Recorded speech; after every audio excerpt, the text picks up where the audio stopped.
Okay, IVT का अपन ने एक और फॉर्म पढ़ा था कि अगर कोई भी फंक्शन नेगेटिव से पॉजिटिव जा रहा है तो इसका मतलब बीच में जीरो से कट हो ही रहा होगा, ठीक है।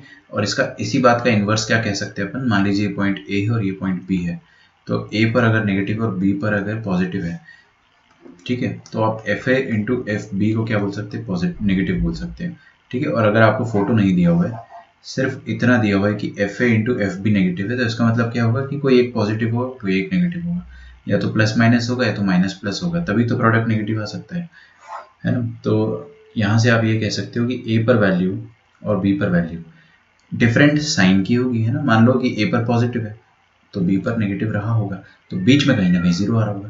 मतलब अगर आपके सामने ये चीज़ प्रूफ हो जाए कि F of A into F of B negative है, तो ये बात बाय डिफॉल्ट प्रूफ हो जाएगी कि ए और बी के बीच में कहीं ना कहीं एक बार रूट आएगा। मतलब ए और बी के बीच में एक ऐसा नंबर आएगा, ए और बी के बीच में एक ऐसा नंबर आएगा, मान लीजिए एक्स नॉट, कि वो एक्स नॉट आप रखोगे फंक्शन में, किसमें, एफ ऑफ एक्स में, और वो फंक्शन जीरो हो जाएगा, है ना। रूट मतलब क्या होता है, रूट मतलब होता है कि फंक्शन को रख दिया और फंक्शन जीरो हो गया, ठीक है।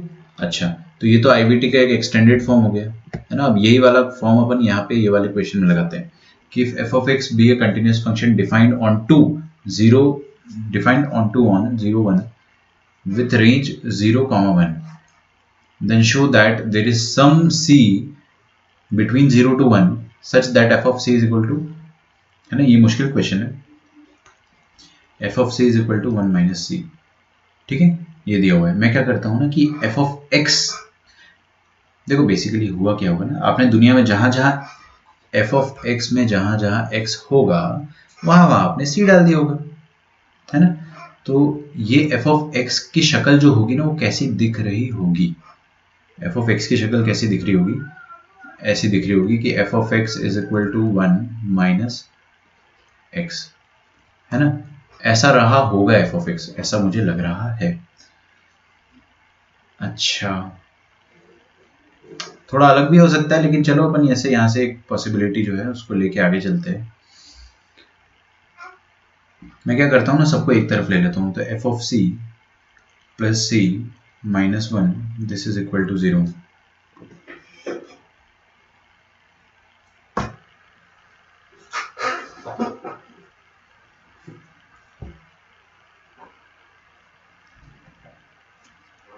ओके, दुनिया में जहां जहां c है वहां वहां मैंने x डाल दिया, ताकि मेरा फंक्शन जो है वो मुझे इस तरह से दिखने लगे कि f of x plus x minus 1 0 है ना। अच्छा, मैं क्या करता हूँ कि ये वाले फंक्शन को g ऑफ x बोल देता हूँ, है ना, इसको g ऑफ x बोल देता हूँ। कुछ भी समझ में नहीं आया होगा अभी तक, मुझे पता है, अब समझ में आएगा ना। देखिए, एक फंक्शन है g ऑफ x, अब आपका क्वेश्चन जो हो गया वो थोड़ा सा पलट गया है कि एक फंक्शन है अपने पास g ऑफ x, वो कैसा फंक्शन है, F x plus x minus 1। कैसा फंक्शन है, जी एक्स है एक फंक्शन, वो क्या है, F x plus x minus 1।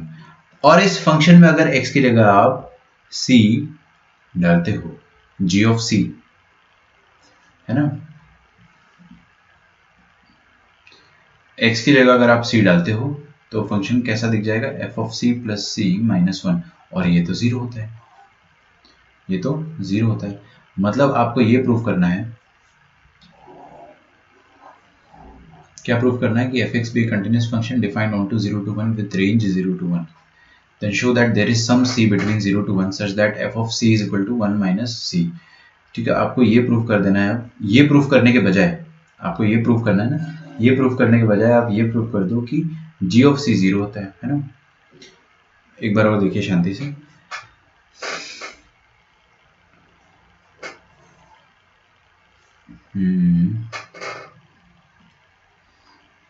हाँ, यहाँ पे लिखा है show that there is some c in 0 to 1। तो मान लीजिए ये आपका 0, ये आपका 1 है, ठीक है। 0 और 1 के बीच में कोई ना कोई एक सी बनाया भगवान ने कि वहां पर आपका फंक्शन 0 हो रहा होगा। तो ये प्रूफ करना है आपको कि 0 और 1 के बीच में रूट है, तो आप ये प्रूफ कर दो कि g0 इंटू g1, है ना। आपको क्या प्रूफ करना है, 0 और 1 के बीच में रूट है, तो आप ये प्रूफ कर दो कि g0 इंटू g1 ये नेगेटिव आ रहा है। बस आपने ये अगर प्रूफ कर दिया किसी भी तरह से, तो आप ये प्रूफ कर सकते हो कि 0 और 1 के बीच में रूट आ रहा होगा। सिंपल, कोई दिक्कत यहाँ पे। तो ये आईवीटी थ्योरम हो गया, है ना। तो to to prove that f of c is equal to 1 minus c, it is sufficient to prove that f of c plus c minus 1 is equal to 0. कुछ नहीं करा अपन ने, ये सब कुछ LHS में ले लिया बस है ना, ठीक है. And to prove this, it is sufficient to prove that GC is equal to 0, है ना. फिर से देखेंगे शांति से.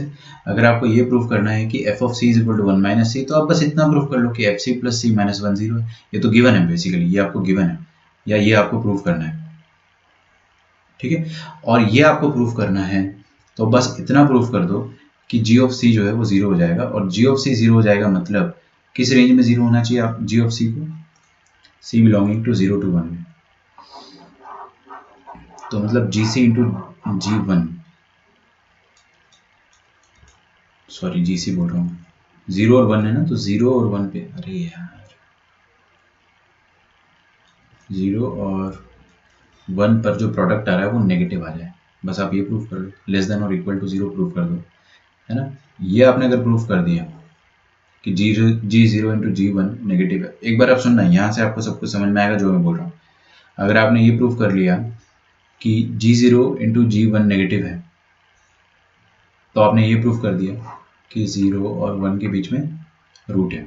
और अगर आपने ये प्रूफ कर दिया कि 0 और 1 के बीच में रूट है ना, तो आपने ये प्रूफ कर दिया कि show that there is some c in 0 to 1 such that ये चीज़ 0 है, ये चीज़ 0 है ना. तो बस आपको ये प्रूफ करना है कि ये रूट है 0 और 1 के बीच में, बाकी सब ये अपने आप प्रूफ होता चला जाएगा, ठीक है. तो मैंने g0 निकाला, g0 क्या आ जाएगा, ये रहा आपका gx फंक्शन है ना. gx में जहाँ जहाँ x है वहाँ वहाँ 0 डाल दो, तो f of 0 प्लस 0 माइनस 1, ये ऐसा आ जाएगा ना. कर्ली ब्रैकेट वो फ्रैक्शनल पार्ट नहीं है ना, ये नॉर्मल कर्ली ब्रैकेट है. यहाँ पे लगाएंगे आप 1 डाल दो, जी की जगह 1 डाल दो, तो f of 1 प्लस 1 माइनस 1 कितना आ गया, 1 माइनस 1 0, f of 1 आ गया,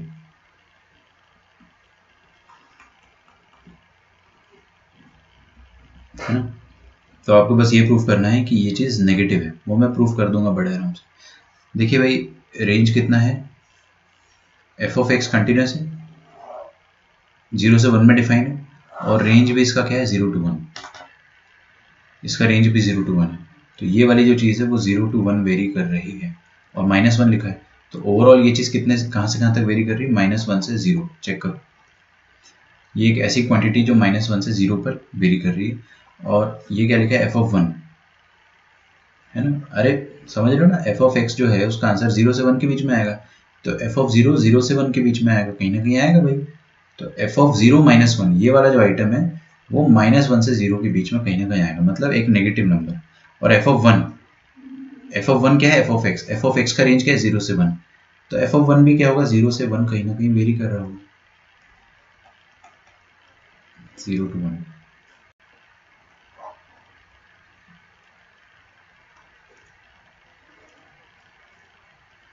ठीक है.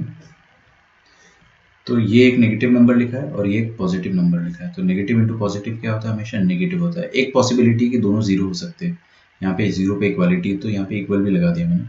और अगर ये चीज़ नेगेटिव आ गई, प्रूफ कर दिया ना अपन ने, दिस थिंग अपन ने इसको प्रूफ कर दिया नेगेटिव, मतलब g0 इंटू g1 नेगेटिव है, मतलब g फंक्शन का 0 से 1 के बीच में रूट होगा, है ना. g फंक्शन का 0 से 1 के बीच में रूट होगा, और जो c है वो कहाँ पे आएगा, 0 से 1 के बीच में रूट आ जाएगा c.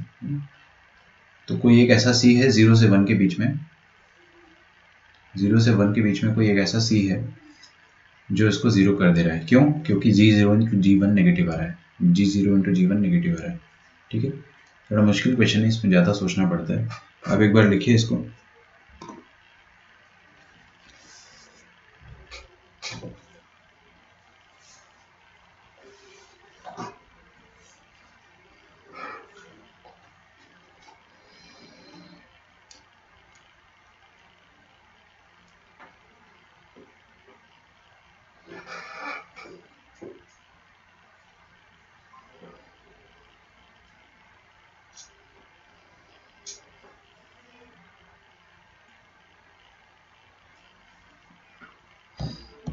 लिखिए आगे, कंटिन्यूटी इन एन इंटरवल.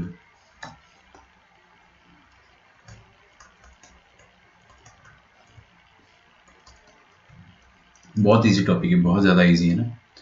इसका पिछला वाला क्वेश्चन था जो स्लाइटली मेरे ख्याल से अभी तक का सबसे टफेस्ट क्वेश्चन था, है ना।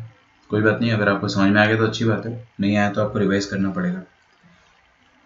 Continuity in an interval, interval मतलब क्या होता है, ए से लेकर बी।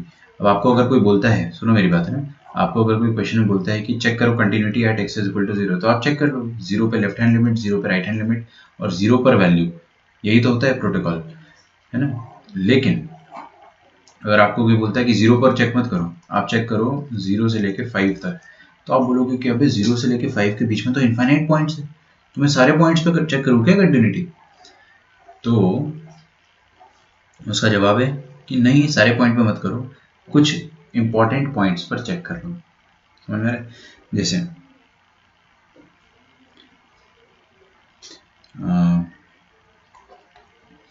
मान लीजिए कि आपको इंटरवल दिया जाता है ए से बी, है ना, तो ए से बी में चेक करने को बोलता है, तो आप क्या करो, ए से बी के बीच में कोई एक इंपॉर्टेंट पॉइंट आपको नजर आ जाएगा। हर फंक्शन का कुछ ना कुछ इंपॉर्टेंट पॉइंट होता है, जैसे 10x, 10x का इंपॉर्टेंट पॉइंट क्या होता है, सारे π/2 के ऑड मल्टीपल, π/2, 3π/2, -π/2, है ना। यहाँ पर π/2 नखरे करता है, यहाँ पे वो नॉट डिफाइंड होता है। तो इन सारे पॉइंट्स पर अगर आपका इंटरवल के अंदर ये पॉइंट फॉल कर रहे हैं, तो आपको यहाँ पे बस चेक करना है। हर पॉइंट का कुछ ना कुछ नखरा होता है, हर फंक्शन का, सॉरी, तो हर फंक्शन के नखरे के हिसाब से अपन उसको चेक करेंगे, है ना। सो कंटिन्यूटी इन एन इंटरवल, तो पहले अपन ओपन इंटरवल लिखते, फिर क्लोज इंटरवल लिखेंगे। Open interval,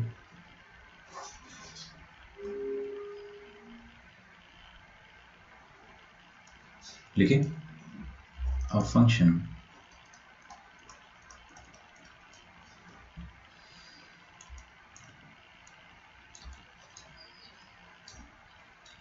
is said to be continuous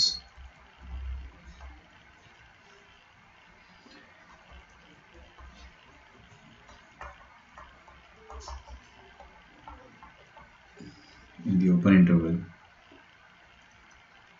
a to b। Open interval है ना, ये इंटरवल जो है वो ओपन है।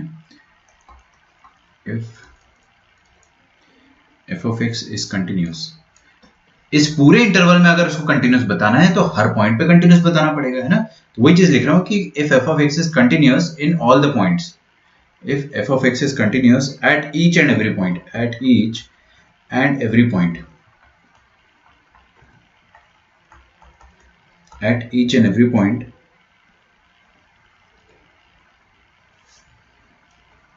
belonging to the open interval a comma b,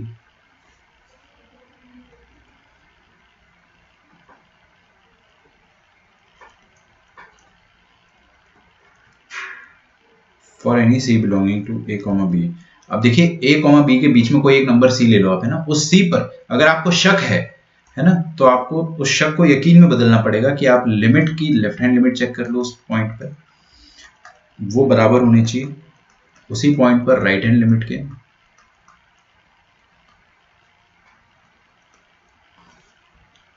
और वो बराबर होना चाहिए value of the function at that point. ठीक है, किसी पॉइंट पर अगर शक है, तो ये ओपन इंटरवल का अपन ने केस पढ़ा है।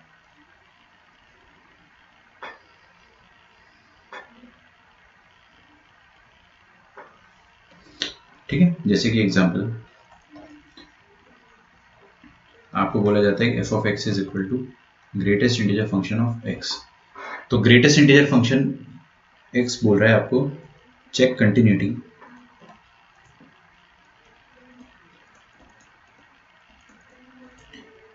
For all x belonging to 0 to 5। कल ही अपन ने क्वेश्चन किया ना, तो ग्रेटेस्ट इंटीजर फंक्शन कहाँ कहाँ छलांग मारता है, सारे इंटीजर पे। आपको जब रात में नींद आती हो ना, तब भी आप ये सोचा करो कि GIF ने छलांग मारा था कहाँ पे, 1 2 3 4 5 पे, 0 पे नहीं मारा था। 0 पे देखिए ऐसा होता है GIF, ये 1 पे एकदम ऊपर चला जाता है, फिर 2 पे एकदम ऊपर चला जाता है ना। तो कहाँ कहाँ छलांग मार रहा है, 1 2 3 पे छलांग मार रहा है, 0 पे नहीं मारता है। अच्छा, तो आपको क्या बोलना है कि आपको इस इंटरवल में अगर कंटिन्यूटी चेक करने को बोला है, तो 0 से 5 के बीच में इनफाइनाइट पॉइंट्स है, 0.1 है, 0.11 है, 0.111 है, तो इन सब पे चेक करोगे क्या? नहीं, आप सिर्फ उन पॉइंट पे चेक करोगे जहां पे आपको शक है। आपको कहाँ शक होता है? GIF पे। GIF पे शक होता है इंटीजर्स पे। तो आप सारे इंटीजर पे चेक करोगे, है ना। Check continuity, here we will check continuity, here we will check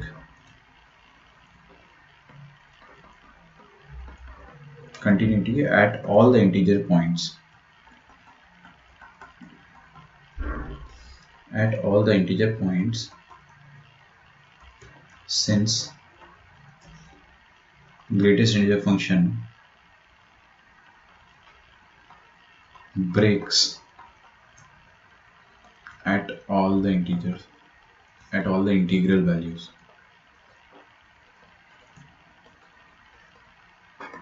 okay, easy था ये, कोई दिक्कत नहीं है ना। अगर मैं आपको एग्जांपल नंबर 1 ये देता हूँ और एग्जांपल नंबर 2 मैं आपको ये देता हूँ कि f of x is equal to tan x, आपको चेक करना है इसकी continuity.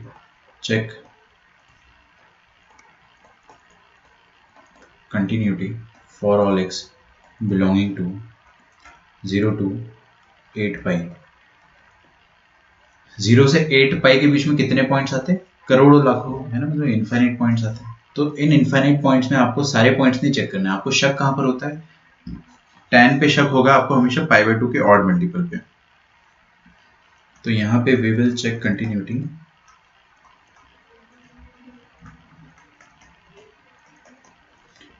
at all the odd multiples of π/2, at all the odd multiples of π/2 since tan function is not defined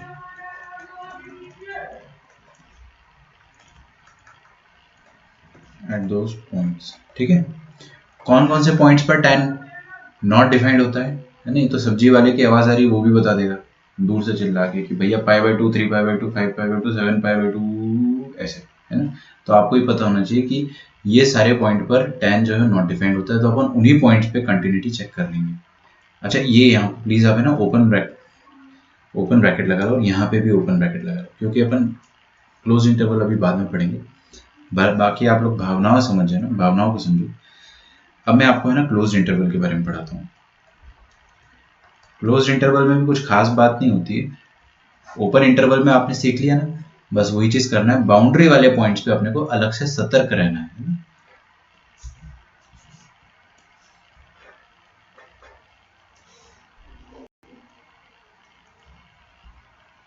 तो क्लोज इंटरवल में देखते हैं। देखो, मैं आपको पहले ना हिंदी में समझा देता हूँ, फिर अंग्रेजी में लिखवा दूंगा। ये अपने पास इंटरवल है a, b। अगर इस क्लोज्ड इंटरवल पर फंक्शन अगर कंटिन्यूस है, अगर आपको चेक करनी कंटिन्यूटी, तो आपको कहाँ कहाँ चेक करना है? ए से बी तक के सारे पॉइंट, सेम अभी ऊपर अपन ने जो किया था ना, एकदम वही है। सारे पॉइंट पे चेक करेंगे। इस बार आपका ए इंक्लूडेड और बी भी इंक्लूडेड है, तो आपको बाउंड्री पॉइंट पे भी चेक करना होगा, है ना। अगर अपन इसका चित्र बनाते हैं, ये आपका ए है पॉइंट और ये पॉइंट है बी, तो आपको ए पर कंटिन्यूटी चेक करनी पड़ेगी अलग से। मान लीजिए आपका ग्राफ ऐसा है ना, ये बीच में यहाँ पे धोखा दे दिया एक बार, फिर एक और धोखा दे दिया, और फिर ये ऐसा ग्राफ है, सॉरी, है ना। तो आपने क्या करा, आपको जहां जहां धोखा मिला जिन पॉइंट्स पे, वहां पे आपको शक था, तो आपने वहां पे लिमिट्स चेक कर ली, है ना। इन पॉइंट पे x1 x2 पे आपने लिमिट्स चेक कर ली है, जहां जहां आपको डाउट था। उसके अलावा कहीं और डाउट नहीं था, लेकिन अभी a और b यहाँ पे भी आपको चेक करना पड़ेगा। तो a और b पे कैसे चेक करेंगे अपन? लिमिट a पर कैसे चेक करेंगे कि बच्चों देखो ना, a के पहले क्या है? हवा, और b के बाद में क्या है? हवा। तो लिमिट आप निकालते हो ना कंटिन्यूटी के लिए, तो अब पीछे तो हवा है, पीछे हवा है, तो आपको एक तरफा लिमिट निकालनी पड़ेगी यहाँ पे, राइट लिमिट। तो मतलब ए जो होगा ना, उसकी राइट लिमिट एग्जिस्ट करनी चाहिए। राइट लिमिट एग्जिस्ट करने का मतलब क्या होता है कि राइट लिमिट फाइनाइट हो, है ना, एग्जिस्ट कर गई, खत्म। और राइट लिमिट का वैल्यू उस फंक्शन के वैल्यू के बराबर हो जाए। मतलब ए पर वैल्यू आ रहा है ये वाला जहां मैंने एरो लगाया है, और ए पर लिमिट आ रहा है ये वाला, दोनों बराबर आनी चाहिए बस। इसको अपन है ना प्यार से अंग्रेजी में कहते हैं राइट कंटिन्यूस। मतलब लेफ्ट लिमिट है नहीं अपने पास, तो राइट से चेक करके अपन ने कंटिन्यूटी बता दिया कि राइट कंटिन्यूस है। और इसको क्या बोलेंगे? इसमें राइट लिमिट नहीं है, राइट साइड हवा है, तो अपन लेफ्ट साइड की लिमिट चेक करेंगे, और अगर लिमिट एग्जिस्ट करती है और फंक्शनल वैल्यू के बराबर होती है, तो अपन बोल देंगे उसको लेफ्ट कंटिन्यूस। ठीक है, तो इसका मतलब ये हो गया कि सारे पॉइंट्स पे कंटिन्यूस होना चाहिए और बाउंड्री पॉइंट्स पे राइट कंटिन्यूस और लेफ्ट कंटिन्यूस होना चाहिए। ठीक है, क्लोज्ड इंटरवल का यही फंडा है। ठीक है, तो चलिए लिखते हैं इसको। A function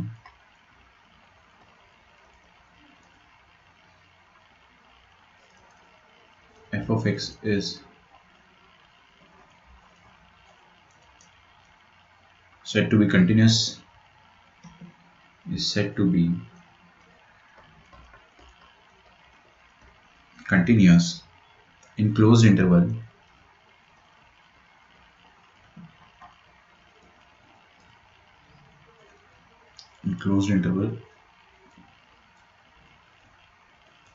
a comma b if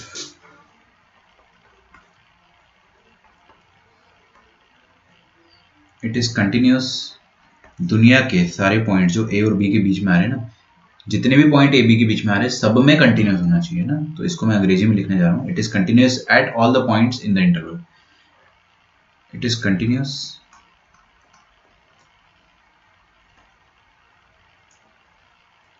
at every point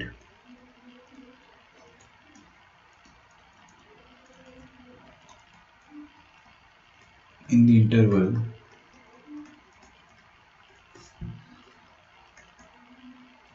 A to B. Close interval है ना, बाउंड्री पॉइंट्स को अपन अभी चेक करेंगे। बाउंड्री पॉइंट पे राइट कंटिन्यूस है ना, इट इज राइट कंटिन्यूस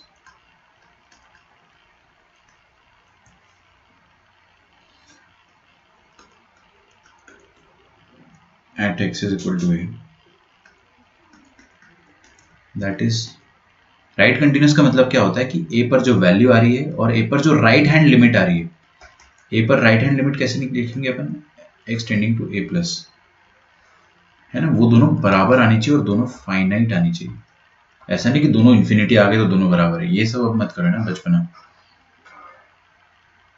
यहाँ पे अपन एलएचएल नहीं निकाल पाएंगे, है ना, मजबूरी है भाई, इधर ग्राफ में हवा है ना, है ही नहीं अपना ग्राफ पीछे, तो LHL will not be evaluated here. इसको एक तरफा लिमिट कहते हैं। और ये हो गया, ए पर राइट कंटिन्यूस होना चाहिए और बी पर लेफ्ट कंटिन्यूस होना चाहिए। देखिए इट इज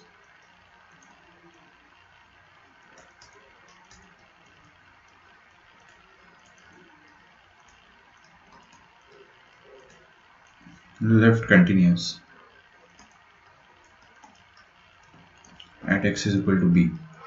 लेफ्ट कंटिन्यूस का मतलब क्या हो गया कि बी पर जो वैल्यू आ रहा है और बी पर जो लेफ्ट हैंड लिमिट आ रहा है, बी पर जो लेफ्ट हैंड लिमिट आ रहा है वो दोनों बराबर होना चाहिए। और डेफिनेटली फाइनाइट लिखने की जरूरत नहीं, क्योंकि बराबर है तो फाइनाइट ही होगा ना, क्योंकि इन्फिनिटी को तो बराबर नहीं करते अपन। लिखो यहां तक आप।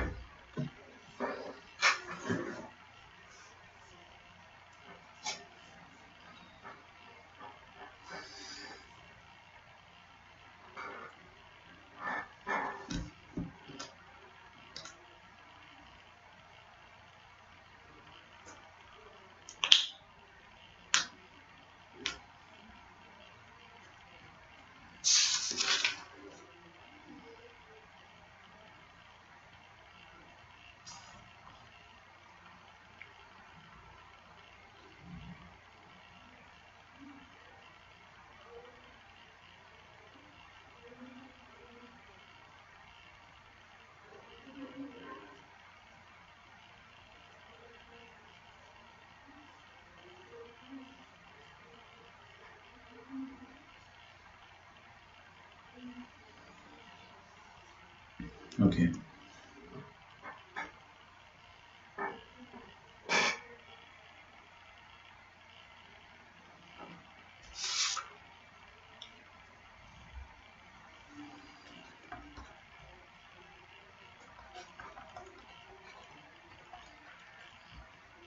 देखिए, find the points of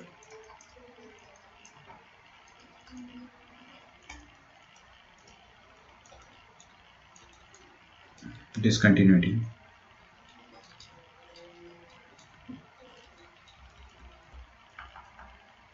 of the following functions।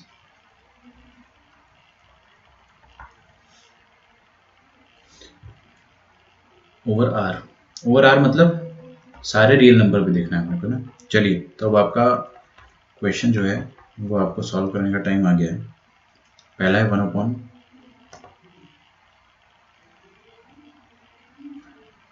sin x minus 1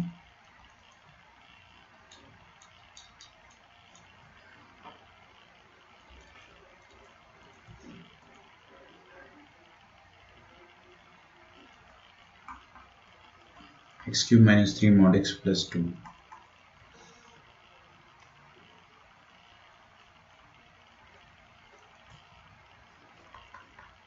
और अगला है f of x is equal to 1 upon x की power 4 plus x square plus 1।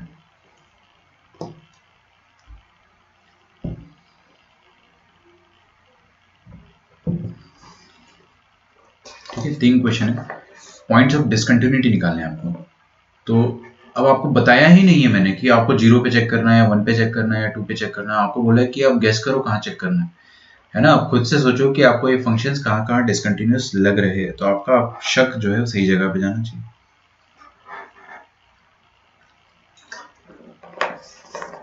तो पहला क्वेश्चन मैं आपको बताता हूँ, दूसरा आप लोग खुद से कर लेंगे, आराम से कर लोगे। पहला देखिए, पहला क्वेश्चन क्या कहता है कि f of x is equal to 1 upon 2 sin x minus 1।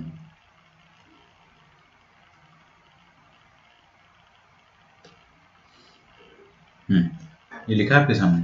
देखिए मेरी बात ध्यान से सुनना अब, है ना। बहुत इंपॉर्टेंट बातें पढ़ रहे हैं अपन। बस अपना लेक्चर जो है थोड़ी देर और चलेगा, फिर चैप्टर खत्म हो जाएगा। लेकिन आपको लास्ट बातें जो बता रहा हूं मैं वो बहुत अच्छे से समझना है।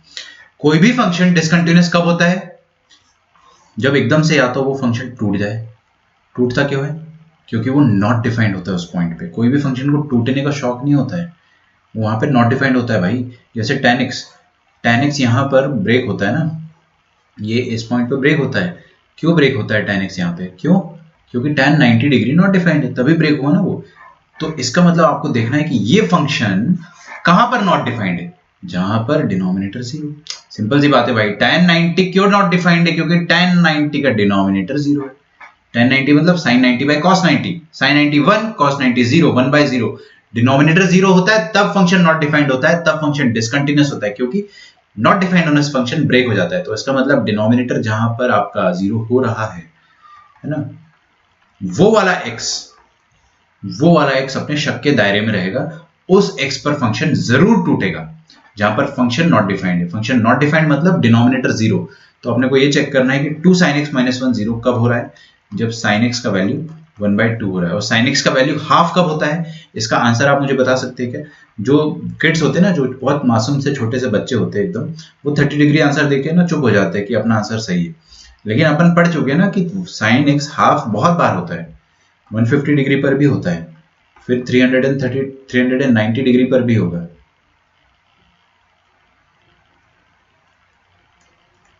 ओके, समझ में आ रहा है ना आपको? और भी फिर सो ऑन। तो इसको अगर जनरलाइज करके लिखना हो तो sin 30 is equal to half का जनरल सॉल्यूशन क्या होगा, है ना? ये आप मुझे बताएंगे ना। sin x is equal to half का जनरल सॉल्यूशन क्या होगा, ये आप मुझे बताएंगे। और कौन बताएगा? देखता हूं, मैं किसी का नाम लेता हूं।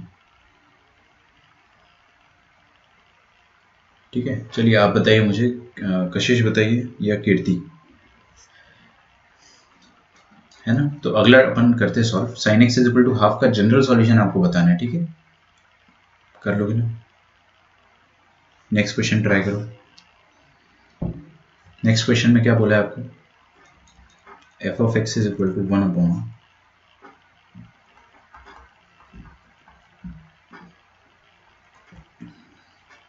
आदित्य गुजर, अगर आप लेक्चर देख रहे हो तो क्या आप बता पाओगे sin x is equal to half का जनरल सॉल्यूशन क्या होता है?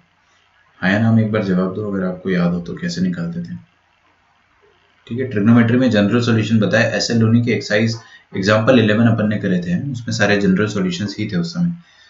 तो वो सब अपने को आना चाहिए, है ना। अगला देखते ये वाला क्वेश्चन है। तो चलो मैं बता देता हूँ ना। चलो देखते, तो आप बताओ आप लोग, है ना। 2 लोगों को बोला है मैंने, बाकी लोग तो रिलैक्स कर रहे होंगे। जो रिलैक्स कर रहा है उससे भी क्वेश्चन पूछे जाएंगे ना। पहले मैं ये चैप्टर खत्म कर दूँ, फिर आज अपन लास्ट में क्वेश्चन फायरिंग राउंड रखेंगे। कोई एब्सेंट हुआ तो और मजा आ जाएगा ना, एकदम उसके पीछे पड़ जाएंगे। देखिए भाई, ये फंक्शन कब, इसका ग्राफ कब टूटेगा, जब ये नॉट डिफाइंड हो। ये नॉट डिफाइंड कब होगा, जब इसका डिनोमिनेटर 0, खत्म। तो आपको बस ये चेक करना है कि डिनोमिनेटर 0 कब हो रहा है। तो लिखिए F of x is discontinuous.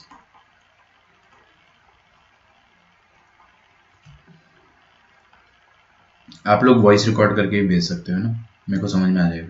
Voice record करके आप भेज दो। व्हेन, मैं ईयरफोन में सुन लूंगा है ना, सबको नहीं सुनाऊंगा। When denominator is equal to 0, X square minus 3 mod x plus 2 is equal to 0। तो एफ ऑफ एक्स डिसकंटिन्यूअस कब होगा, जब ये डिनोमिनेटर 0 हो जाए। और डिनोमिनेटर 0 कब होगा, वो तो अपन निकाल सकते हैं आराम से, वो तो हम लोग आराम से निकाल सकते हैं। तो देखिए X square minus 3 mod x plus 2 is equal to 0, इसका सॉल्यूशन अगर अपने को निकालना है। बहुत बढ़िया कीर्ति, आपका आंसर जो है वो मैंने देखा है।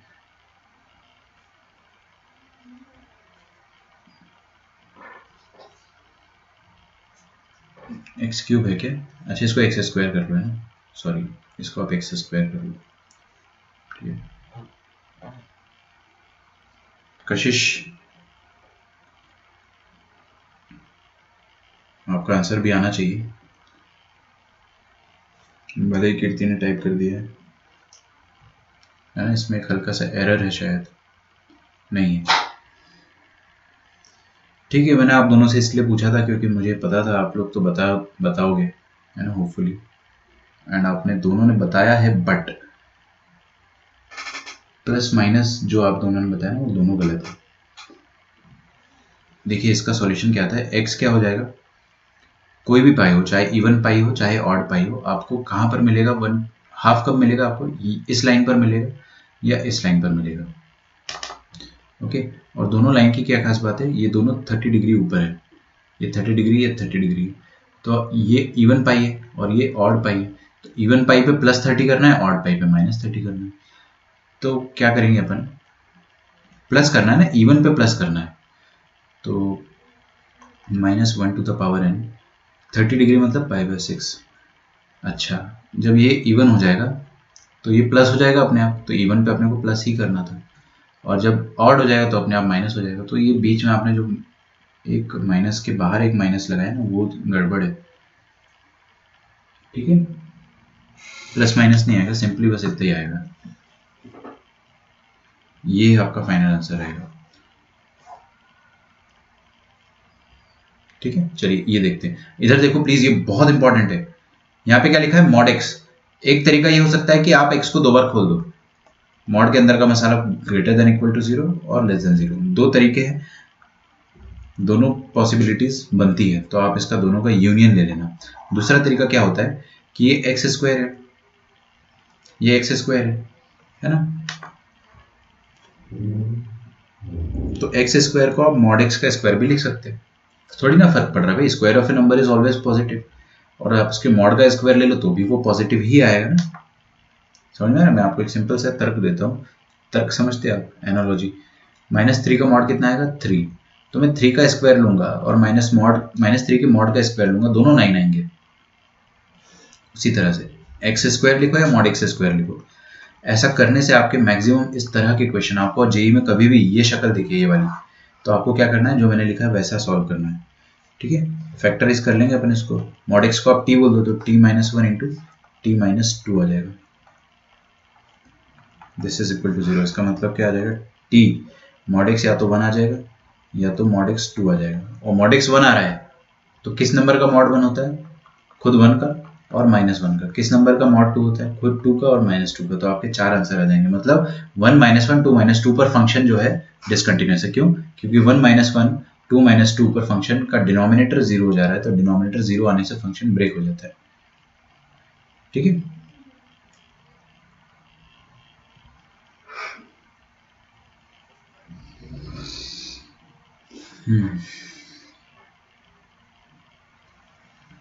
चलिए अगला वाला क्वेश्चन मैं सॉल्व करता हूँ, उसके पहले प्रांजलि एंड केतकी एंड अदिति, ठीक है, थोड़ा एक बार में ज़्यादा स्टूडेंट्स लेता हूँ, है ना, स्लाइटली डिफिकल्ट है, कुछ डिफिकल्ट नहीं है ना, ऐसे बस डरा रहा हूँ। Sine x is equal to √3/2 का नेगेटिव, है ना, इसका जनरल सॉल्यूशन बताइए मुझे। बहुत इजी क्वेश्चन है, कोई दिक्कत नहीं, आप बता सकते हो, जनरल सॉल्यूशन बताना है आपको इसका, ठीक है। जिन जिन का नाम लिया है वो सारे बच्चे, ठीक है। 4 नाम ले लेता हूँ मैं। धनश्री आप भी बताइए, क्योंकि मुझे पता है 2 बच्चे आप में से देख नहीं रहे मेरे को लेक्चर में अटेंडेंस में, तो कम से कम 2 तो बताएंगे। प्रांजलि, अदिति, केतकी एंड धनश्री, आप चारों का क्वेश्चन है sine x is equal to -√3/2। आराम से आप सॉल्व करके बताइए, मैं थर्ड क्वेश्चन सॉल्व करता हूँ जब तक।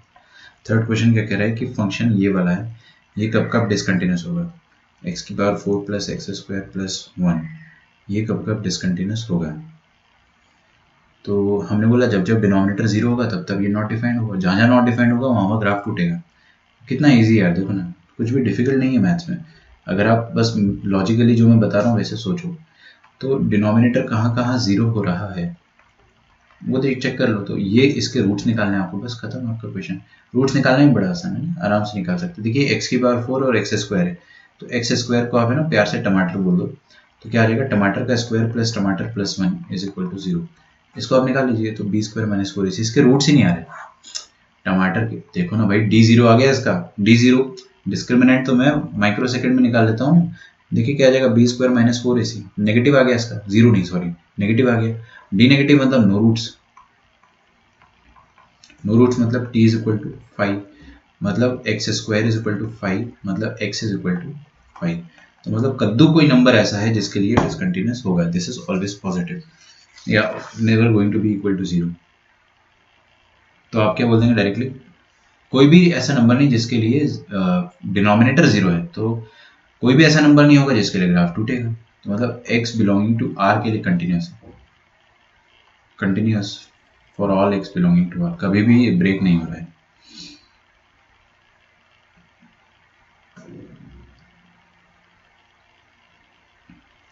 ओके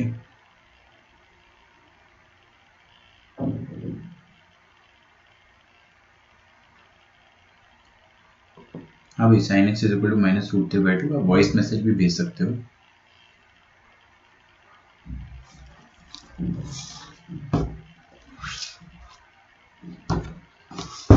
एक और क्वेश्चन करते हैं अपन, काफ़ी डिफिकल्ट क्वेश्चन कराने जा रहा हूँ मैं आपको। बहुत बढ़िया प्रांजलि, पढ़ लिया मैंने आपका क्वेश्चन,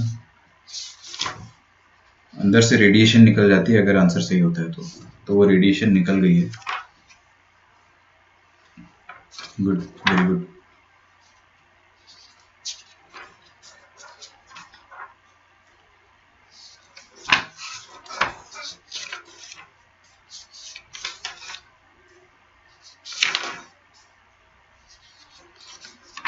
बाकी लोग आंसर नहीं दोगे, कसम खा के बैठे क्या? अबे यार ये कौन सी मॉड्यूल है, कॉम्प्लेक्स नंबर वाली है, तो 11th की आ गई मेरे पास। 2 मिनट रुको।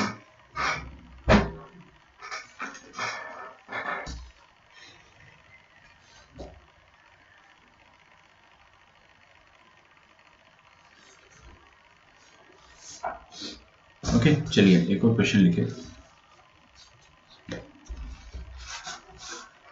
आप लोगों ने होमवर्क तो किया ही होगा ना, तो अपन होमवर्क भी डिस्कस करेंगे अभी बहुत जल्द।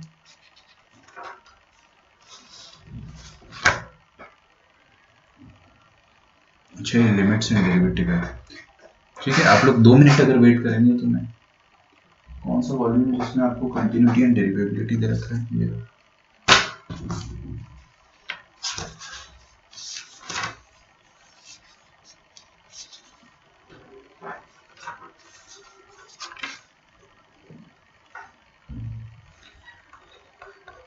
लिखिए एक और question. If f of x is equal to limit x tending to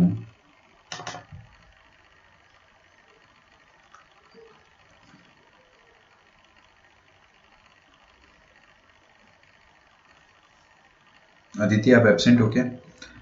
कैसा स्ट्रेन सा सवाल हुआ नहीं, लेकिन हाँ अगर आप प्रेजेंट हो तो प्रेजेंट सर लिख दो।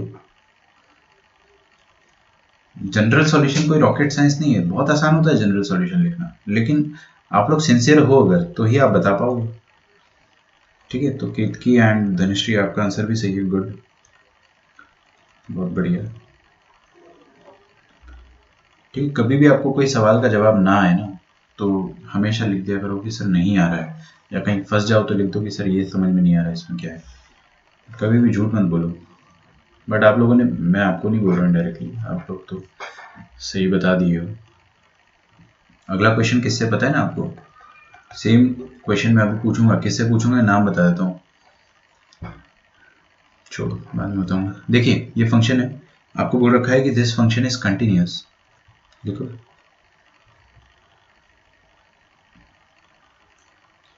this function is continuous on R,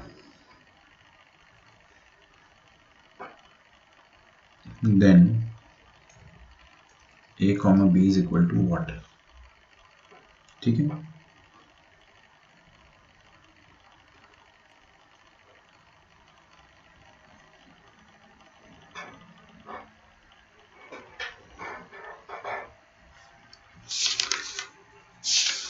करेंगे बिल्कुल करेंगे अपन, है ना, इस क्वेश्चन को सॉल्व करेंगे। बट एक्चुअली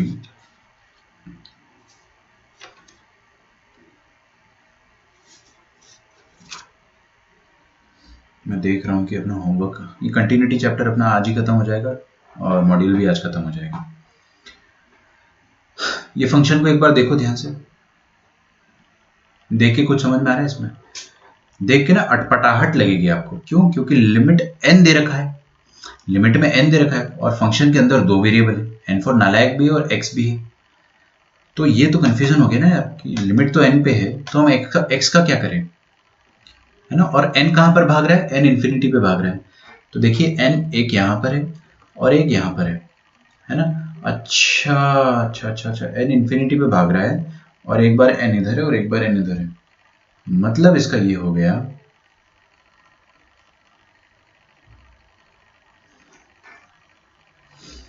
कि यहां पर आप डालिए x की जगह कुछ भी डालो, x की जगह कुछ भी डालो। चलो आपने x की जगह 2 डाला, 2 की पावर इन्फिनिटी क्या हो जाएगा? इन्फिनिटी। तो ये भी इन्फिनिटी हो गया, ऊपर भी इन्फिनिटी हो गया, लॉ ऑफ लव लगा देंगे, लॉ ऑफ लव लगा देंगे। क्यों? क्योंकि 2 डालने पर इन्फिनिटी जा रहा है, x की जगह अगर मैं 2 डालता हूं तो इन्फिनिटी जाएगा।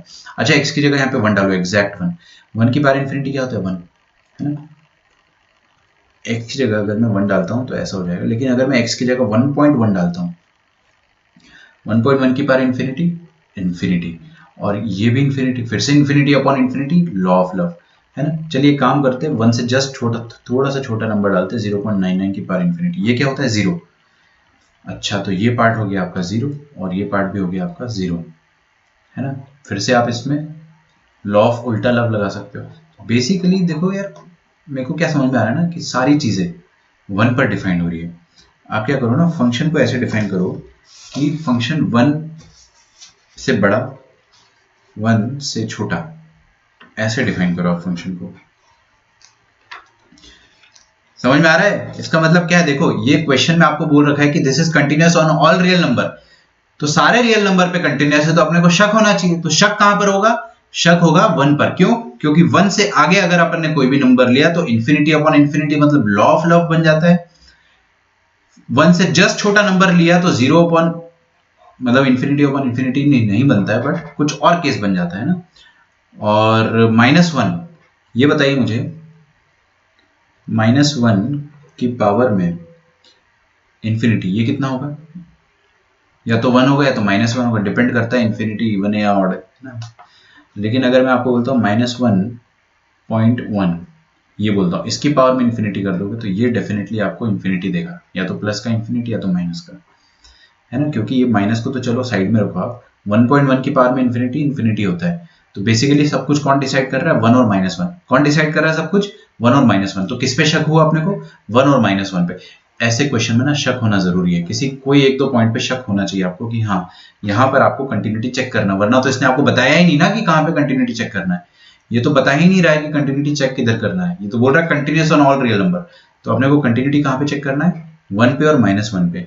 तो देखिए फंक्शन जो है, फंक्शन इसको मैं डिफाइन कर रहा हूँ, रीडिफाइन कर रहा हूँ ना, इस फंक्शन को मैं रीडिफाइन कर रहा हूँ।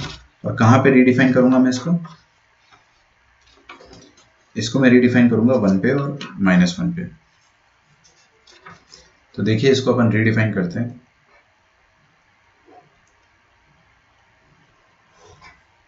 छी बहुत बेकार बनाया तो, नॉट बैड। देखिए भाई सबसे पहले मैं क्या करूंगा कि x इज इक्वल टू 1 पर क्या चल रहा है वो लिख देता हूं, है ना। 1 पर क्या चल रहा है, 1 पर क्या चल रहा है, 1 डालो यहाँ पे, 1 की पावर 2 कितना होता है, एग्जैक्ट 1, है ना, एग्जैक्ट 1। और इधर भी क्या आ गया, 1 + 1 एग्जैक्ट 1 2, नीचे 2 आ गया, कोई तकलीफ, ऊपर देखते क्या आ जाएगा, डालिए यहाँ पे 1, 1 + a + 1 कितना आ गया, a + 2 प्लस यहाँ पे भी 1 और यहाँ पे डालिए 1, 2 + 1 3, 3 + b, तो a + b + 5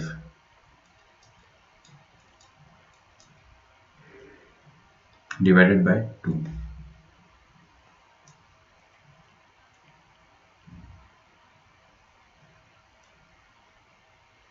ठीक है, एग्जैक्ट 1 पर ये हो रहा है।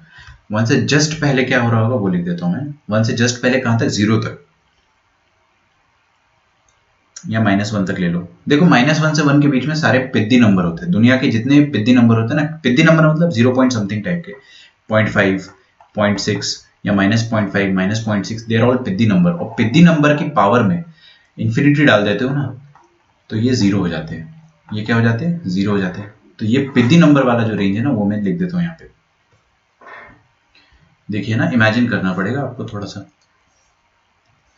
तो यहाँ पे डालिए पिद्दी नंबर कोई भी, 0.5 डाला, 0.5 की पावर में n तो इन्फिनिटी है, 0.5 की पावर में इन्फिनिटी, तो ये कितना हो गया 0, और 0 इंटू ये पूरा आइटम कितना हो गया 0, और ये भी कितना हो गया 0, नीचे क्या आ गया 1 + 0 मतलब 1, और ऊपर कितना आ गया x² + ax, सिर्फ ये बचा ना, सिर्फ ये बच गया, तो x² + ax + 1। ठीक है सर, बिल्कुल समझ में नहीं आया, एक बार और समझा दो। देखिए n की जगह इन्फिनिटी, पावर में क्या है इन्फिनिटी, और x क्या है पिद्दी नंबर, तो पिद्दी नंबर की पावर में इन्फिनिटी क्या आता है 0, है ना, चाहे वो नेगेटिव हो चाहे वो पॉजिटिव हो।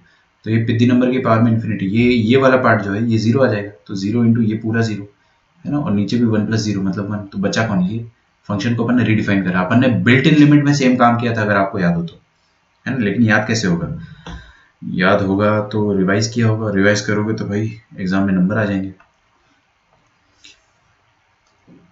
चलिए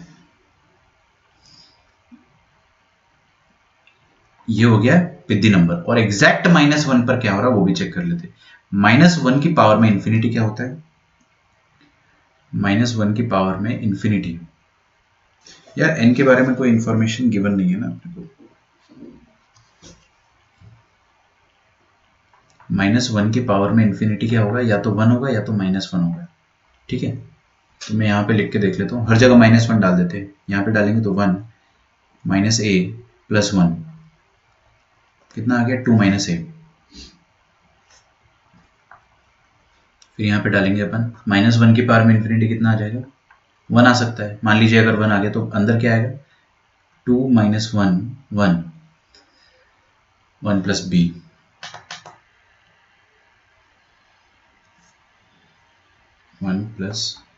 b, और बाहर प्लस है या माइनस है ये अपने को नहीं पता है ना। 2 मिनट मुझे एक चीज़ सोचने दो कि यहाँ पे 2n है, देखिए ना यहाँ पे क्या लिखा है 2n, वो पावर डालने वाले ने ना कुछ चमत्कार किया है, इसने बता दिया 2n is an even number, और -1 की पावर में अगर अपन इवन नंबर डालते हो तो वो पॉजिटिव आएगा, है ना, नेगेटिव नहीं आएगा। तो यही आपका आंसर आ जाएगा, और नीचे भी क्या आ जाएगा 1 + 1 2, ऊपर क्या आ रहा देखिए, ये तो 2 + 1 3 हो गया, तो 3 + b - a डिवाइडेड बाई 2 आ जाएगा एग्जैक्टली -1 पर, और -1 से जस्ट पहले क्या आएगा और 1 के जस्ट बाद क्या आएगा अपने को वो देखना है ना। This is built in limit वाला कंसेप्ट, ये सबसे डिफिकल्ट क्वेश्चन है, पूरे मॉड्यूल में भी आपको मिलेगा कहीं ना कहीं ये, और पूरे लिमिट का देखा जाए तो ये एक्चुअल में सबसे डिफिकल्ट क्वेश्चन कहलाता है पूरे लिमिट का। ओके, तो ग्रेटर देन 1 डालते ना, आपकी इमेजिनेशन अगर तेज है तो ही आप बता पाओगे। ग्रेटर देन 1 में देखिए क्या हो रहा है, यहाँ पर अगर 1 से बड़ा नंबर डाला आपने तो 1 से बड़ा नंबर की पावर में इन्फिनिटी डाल दोगे तो क्या आएगा, इन्फिनिटी, और यहाँ पे क्या आ जाएगा, यहाँ पे इन्फिनिटी आ जाएगा। तो ऊपर और नीचे दोनों जगह इन्फिनिटी आ रहा है, तो मतलब लॉ ऑफ लव लगाते हैं। लॉ ऑफ लव क्या कहता है ना कि आप सबसे बड़ी इन्फिनिटी से डिवाइड कर दो, है ना। मैं आपको पूरा लिख के नहीं बताने वाला हूँ, तो समझ में आएगा तो एक बार में आएगा, ठीक है। तो कंसेंट्रेशन पूरा हाई रखे, हाईएस्ट पावर के x की पावर 2n, जब आप ध्यान से देखना बहुत एकदम उड़ जाएगा एकदम। ये जो मैंने येलो वाला गोला मारा है ना, इससे आप डिवाइड कर दो ऊपर भी और नीचे भी। नीचे डिवाइड करेंगे तो क्या आएगा, 1/x की पावर 2n, ये तो 0 हो जाएगा। फील हो रहा है, हाँ चलिए फील हो गया होगा ना। और यहाँ पे क्या आ जाएगा, x की पावर 2n/2n, x की पावर 2n मतलब 1, तो नीचे तो क्या आ गया, 1 आ गया, 1 + 0 मतलब 1। ऊपर क्या आ जाएगा, जब आप इससे डिवाइड करेंगे तो यहाँ पे डिवाइड करेंगे तो ये तो कट जाएगा, तो क्या बचेगा आपके पास ये कट जाएगा, तो बचेगा 2x² + x + b, और ये x² + ax + 1 के नीचे कौन आ जाएगा, 2 की पावर n, सॉरी x की पावर 2n, है ना। तो ये इन्फिनिटी, ये पूरा 0 हो जाएगा, तो कौन बचेगा इधर, 2x² + x + b।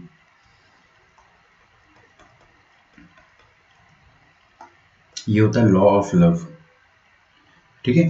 -1 से छोटा मतलब -1 से जस्ट छोटा नंबर आप -1.1 मान लो, इसकी पावर इन्फिनिटी डालोगे तो ये भी इन्फिनिटी, है ना। और ये भी अगर इन्फिनिटी है तो इसमें भी लॉ ऑफ लव लगेगा, और इसमें अगर आपको लॉ ऑफ लव लगाना है,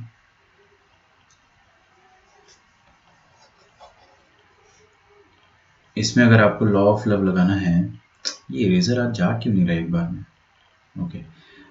तो सेम और लॉ ऑफ लव लगाओगे तो सेम रिजल्ट आएगा, सेम, क्योंकि आप x की पावर 2 हाईएस्ट पावर से डिवाइड करोगे, रफ में करके देख लेना है, x 2x² - x + b। अभी अपन ने फंक्शन को क्या करा है, डिफाइन किया है,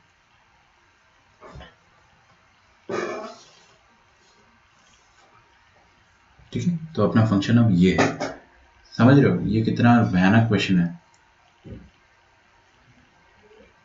तो पहली बात तो मैं इस क्वेश्चन को एक बार स्टार्टिंग समझा देता हूँ।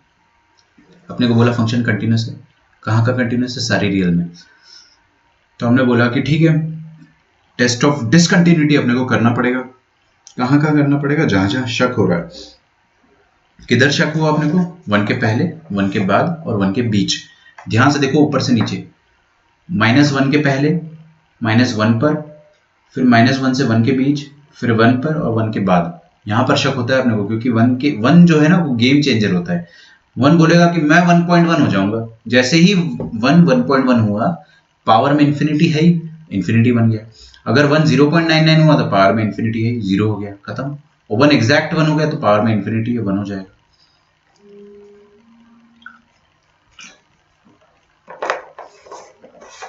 अगर मैं आपको ये क्वेश्चन बना के देता ना, ये वाला क्वेश्चन देखिए, अगर मैं आपको ये क्वेश्चन बना के देता तो आप आराम से टेस्ट ऑफ डिसकंटिन्यूटी लगा लेते हैं। अब लगा सकते हैं अपन टेस्ट ऑफ डिसकंटिन्यूटी। सबसे पहले क्या करते हैं, -1 पर LHL RHL निकाल लेता हूं।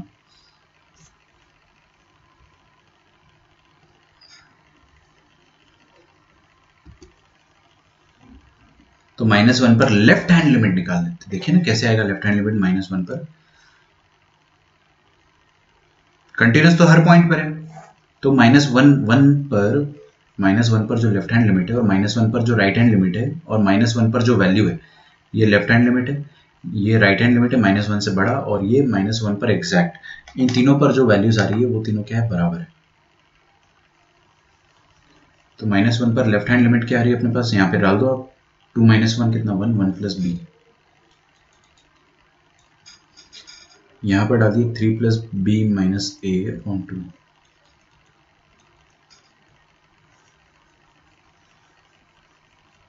और -1 प्लस थोड़ा सा बड़ा नंबर, ऑलमोस्ट -1 डाल दो यहाँ पे, -1 का square 1 into -a, sorry plus minus है, 1 + -a + 1, 2 - a। ये तीनों आपस में बराबर होना चाहिए,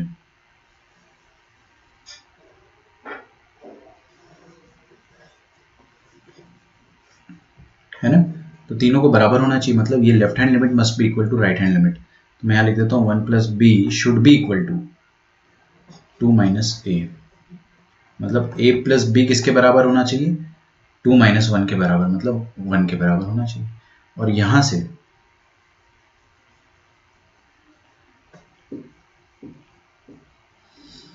a प्लस बी का वैल्यू अपन रख सकते हैं क्या,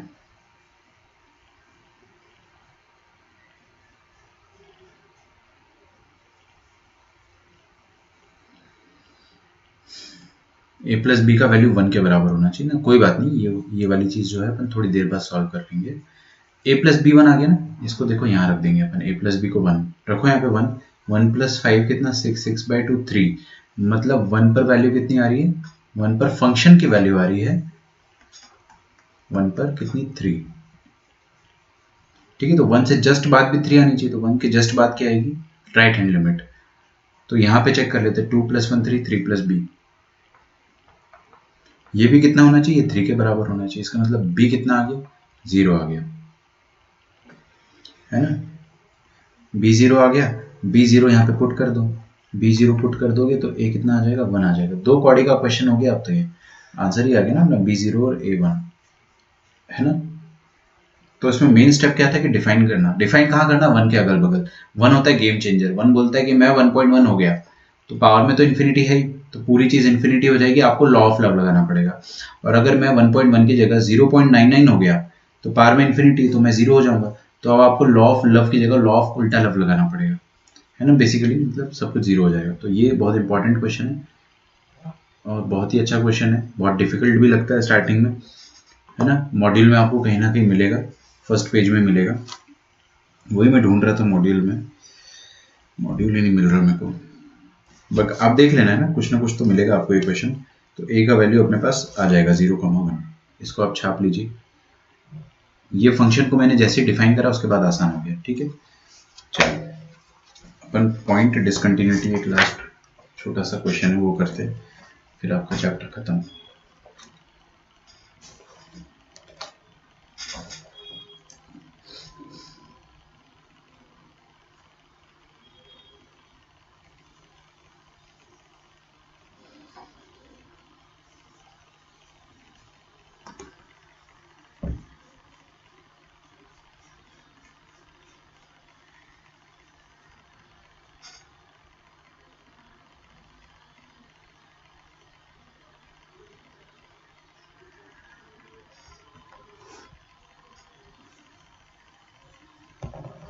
लिख लिया आप लोगों ने, चलिए आखिरी टॉपिक है सिंगल पॉइंट डिसकंटिन्यूटी।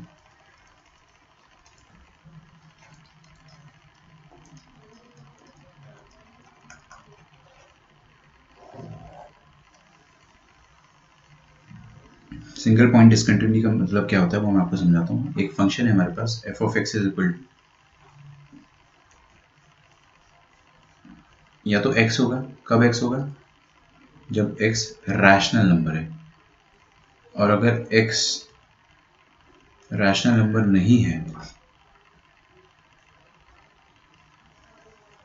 मतलब इरैशनल है, तो वो 0 हो जाएगा। ये एक फंक्शन दिया है, इसको लिखो। इसका ग्राफ बनाने की कोशिश करो एक बार, देखते हैं आपसे बनता है कि नहीं इसका ग्राफ।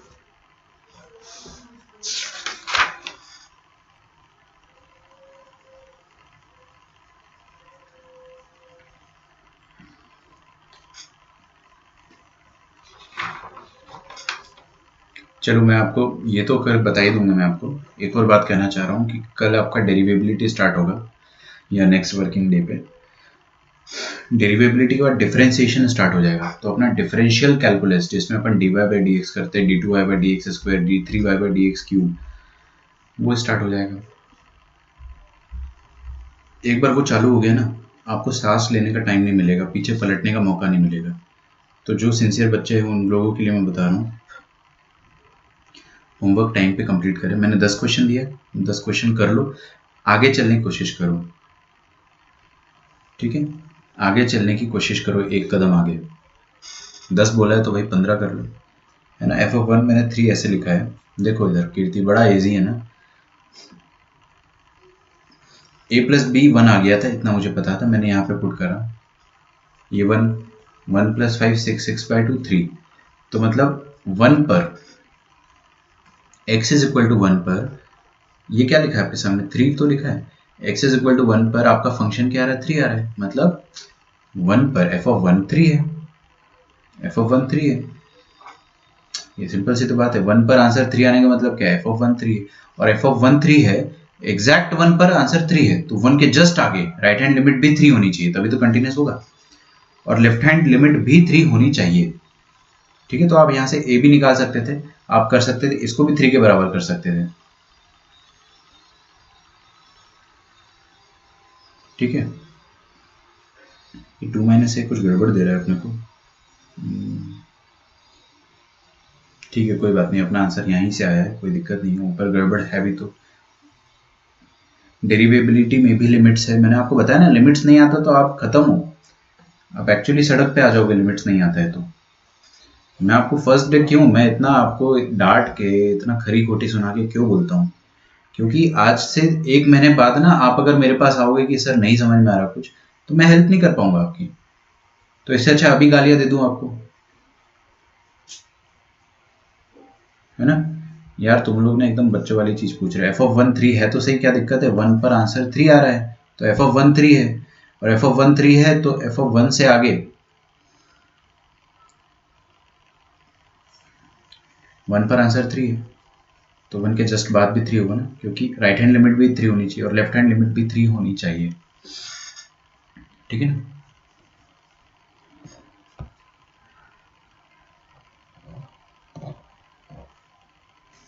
सिंगल पॉइंट डिसकंटिन्यूटी, देखिए एक चीज समझते हैं अपन। हाँ तो समझ में आ गया होगा ना आपको, गर्जे और कीर्ति, यार किसी को भी जहाँ दिक्कत जा रही होगी, रिवाइज करो आप लोग, है ना, एक बार घर पे टाइम लगाओ रिवाइज करने में। ओके, धनुश्री कह रही थी कि डेरिवेबिलिटी में भी लिमिट्स है, बिल्कुल लिमिट्स है ना, उसमें भी राइट हैंड डेरिवेटिव RHD और LHD आ जाता है उसमें, फिर से लिमिट आएगी। लिमिट आपका पीछे नहीं, इंटीग्रेशन के अंदर भी लिमिट के क्वेश्चन बनते हैं, डिफरेंशिएशन के अंदर भी लिमिट्स के क्वेश्चन बनते हैं। लिमिट्स नहीं आता है तो आप खत्म हो, है ना। इसलिए अभी भी आपके पास टाइम है, दिवाली का वेकेशन भी आने वाला है ना। तो दिवाली के वेकेशन में अगर कोई नाना नानी के यहाँ जाने वाला है तो भाई फिर तो आपका कोई मदद नहीं कर सकता आपके, है ना। लेकिन जो अगर घर बैठा है, आपके पास गोल्डन चांस है पूरा LCD क्या होता है, लिमिट्स कंटिन्यूटी डेरिवेबिलिटी, पूरा रिवाइज करने का, मॉड्यूल खत्म करने का गोल्डन चांस है। दिवाली में जनरली इंटीग्रेशन चलता है टॉपिक्स, है ना, बट अपन इस साल पीछे है, तो इंटीग्रेशन इस साल नहीं चल रहा है, थोड़ा सा अपन 2 चैप्टर पीछे है ना। लॉकडाउन ये हो गया, ये हो गया, ऑनलाइन क्लास में थोड़ा सा स्लो ही जा रहा है सिलेबस, बट हम लोग टाइम पे फिनिश करेंगे नो डाउट। ठीक है, अच्छी स्पीड से करेंगे। देखिए भाई, एक चीज़ समझना है अपने को, अगर मेरे पास एक नंबर लाइन है, इस नंबर लाइन पर एक नंबर ले लेता हूँ 1, 1 रैशनल नंबर है या इरेशनल नंबर है, रैशनल नंबर है। सर इरेशनल नंबर क्या होता है, देखो यार, इरेशनल नंबर मतलब होता है NRNT, नालायक नंबर। नालायक नंबर मतलब नॉन रिपीटिंग नॉन टर्मिनेटिंग, जैसे 1.235 9 1 7 1 1 3 कुछ भी चल रहा है और खत्म भी नहीं हो रहा, ना तो रिपीट हो रहा है ना तो टर्मिनेट हो रहा है, तो ऐसे नंबर्स हो जाते हैं NRNT, नालायक नंबर। और नालायक नंबर क्या हो जाते हैं, इरेशनल नंबर। तो एक चीज होती है कि 1 के जस्ट बाद एक कोई नंबर अगर अपने को माइक्रोस्कोप से ढूंढना है ना, तो वो नंबर क्या होगा, that is the big question. अच्छा 1 रैशनल है क्या, हाँ 1 रैशनल है, क्यों, क्योंकि 1 खत्म हो गया ना डेसिमल के बाद, 1.0 खत्म, लफड़े खत्म। अच्छा ये बताओ 1.22 रैशनल है, बिल्कुल रैशनल है, क्योंकि ये भी खत्म हो गया। लेकिन अगर मैं 2 में डॉट लगा देता हूँ, अब ये रैशनल है, बिल्कुल अभी भी रैशनल है, क्यों, क्योंकि रिपीट तो कर रहा है, भले ही टर्मिनेट नहीं हो रहा है लेकिन रिपीट कर रहा है। दिक्कत कब होती है, जब नॉन रिपीटिंग हो और नॉन टर्मिनेटिंग हो, ना रिपीट करना है, ना कर रहा है, ना टर्मिनेट कर रहा है। ये तो अपने को खैर पता ही है, मैंने ऐसे रिवाइज करा दिया भाई, किसी गरीब इंसान को नहीं पता हो तो। दूसरी बात, 1 के जस्ट बाद अगर आपको कोई नंबर ढूंढना है ना, तो वो एक इरेशनल नंबर होगा। मतलब ऐसा होता है ना कि कोई बहुत गणितज्ञ जो बड़े थे उन्होंने कह दिया कि अपने पास अगर एक रैशनल नंबर है, if you have a rational number, उसके जस्ट बाद आपको कोई नंबर ढूंढना है, तो खट्ट से आप आगे जाओगे अगर,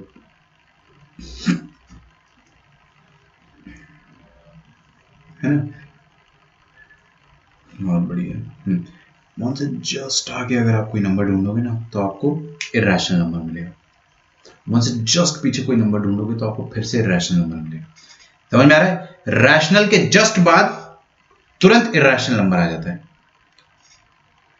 ठीक है, रैशनल के तुरंत बाद इरेशनल नंबर आ जाता है। मतलब इसका क्या हो गया कि अगर मैं 2 भी ले लेता हूं ना, देखो बहुत अच्छी बात है ना, मैं आपको इसको और भी अच्छे से समझा सकता हूं कि आप देखो ना, कुछ बच्चे बोलेंगे कि सर 1 के बाद तो 1.1 आना चाहिए, तो मैं बोलूंगा कि अबे पागल हो गया क्या, 1 के बाद अगर तुम ऐसा बोल रहे हो तो 1.01 आना चाहिए, लॉजिकली तो यही आना चाहिए।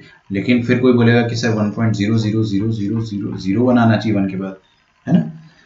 तो एक्चुअली होता क्या है ना कि 1 के बाद आप कोई भी नंबर लिख लो, कोई भी नंबर लिख लो, उससे जस्ट छोटा एक इरेशनल नंबर मैं लिख सकता हूं। ध्यान से समझो, है ना। आपने अगर बोल दिया कि 1 से जस्ट बड़ा, the smallest number greater than 1 is this, अगर आपने ये बोला, तो मैं इतनी ताकत रखता हूं कि मैं इससे जस्ट छोटा एक इरेशनल नंबर आपको बता दूं जो रिपीट नहीं करता हो, टर्मिनेट भी नहीं करता हो, है ना। मैं ऐसा बता सकता हूँ कुछ भी 1.0000। अच्छा, ये वाला नंबर रैशनल है क्या? हाँ बिल्कुल, खत्म कर दिया तो रैशनल है। लेकिन मैं इसको फिर खत्म नहीं करता हूँ, है ना। मैं इसको 1.0000000000000 बहुत सारे जीरोस, आप अगर एक 1 लगा देते हो तो फिर मैं एक नंबर ऐसा लिख दूंगा जिसमें एक और 0 लगा दूंगा और फिर 1 लिख दूंगा, तो और छोटा हो गया। या तो एक और 0, आपने अगर ये नंबर लिखा सिर्फ 0 1, तो मैंने क्या कर दिया, एक और इससे छोटा नंबर लिख के दे दिया आपको 0011 010, ऐसा कुछ भी लिख दिया, तो वो आपके गिवन नंबर से छोटा नंबर तो मैं लिख ही सकता हूँ। आपको आइडिया लग रहा है ना मैं क्या कह रहा हूँ? मतलब क्या होता है इसका मतलब सिंपल टर्म्स में अगर आपको मैं बताऊंगा तो ये हो जाएगा कि कोई भी रैशनल नंबर आपने लिखा ना, जैसे आपने अगर 2 भी लिख दिया हो, तो उस रैशनल नंबर के तुरंत बाद अगर आपको स्मॉलेस्ट नंबर ढूंढना है जो उससे जस्ट बड़ा हो, बहुत ठंडे दिमाग से सोचो, इजी। 2 से जस्ट बड़ा नंबर क्या होगा? हमेशा नालायक। 2 से जस्ट छोटा नंबर क्या होगा? हमेशा नालायक। खत्म, खोपड़ी में घुसी बात। क्यों? क्योंकि यार आप 2 से जस्ट बड़ा नंबर लिखोगे क्या? 2.00 जो बहुत बार 1, है ना। मैं क्या करूंगा, एक 0 हटा दूंगा, फिर 1010 कर दूंगा, आपके नंबर से छोटा हो गया ना, और इरेशनल भी हो गया, ना रिपीट कर रहा है ना टर्मिनेट कर रहा है ना। तो 2 से जस्ट छोटा नंबर या जस्ट बड़ा नंबर क्या होगा? Always a rational number. मतलब इसका क्या हो गया कि एक महान इंसान थे मैथमेटिक्स के, कबीर दास, उन्होंने क्या कह दिया कि रैशनल नंबर के जस्ट बाद अगर आपको कोई भी नंबर ढूंढना है तो वो इरेशनल ही होगा। खत्म। तो रैशनल के आगे इरेशनल, पीछे इरेशनल, है ना। कोई भी रैशनल नंबर लिया, आगे पीछे कौन मिलेगा? नालायक नंबर मिलेगा। ये चीज समझ में आती है आपको तो सब समझ में आ जाएगा आगे। ठीक है, चलिए मैं समझाने की कोशिश करता हूँ आपको ये वाला क्वेश्चन। अभी आपको एकदम मक्खन की माफिक समझ में आएगा अगर आपको ये फंडा जो मैंने आपको बताया वो समझ में आ गया हो तो, है ना। देखिए क्या बोल रहा है आपको, फंक्शन बोल रहा है अगर आपने इनपुट रैशनल डाला, खूबसूरत नंबर होता है रैशनल, उसको इनपुट डाला तो आउटपुट भी आपका वही का वही आ जाएगा। मान लो आपने 2/3 डाला, 2/3 रैशनल है, हाँ बिल्कुल भाई, p/q के फॉर्म में है ना, तो रैशनल है। तो 2/3 डाला तो आउटपुट क्या आ जाएगा? f ऑफ 2/3 आ जाएगा, 2/3, है ना। लेकिन अगर आपने ये वाला नंबर डाला 1.0000001010100, कोई पैटर्न है नहीं, खत्म हो रहा है, रिपीट हो रहा है, नहीं हो रहा है, तो कौन है? इरेशनल। और इरेशनल नंबर डाला तो ये नाराज होकर 0 हो जाएगा। ये आपका फंक्शन कहना चाह रहा है। ठीक है, और मैंने आपको क्या बताया, हर रैशनल के बाद जो नेक्स्ट नंबर होता है, next smallest number microscopic level पे, वो इरेशनल ही होता है।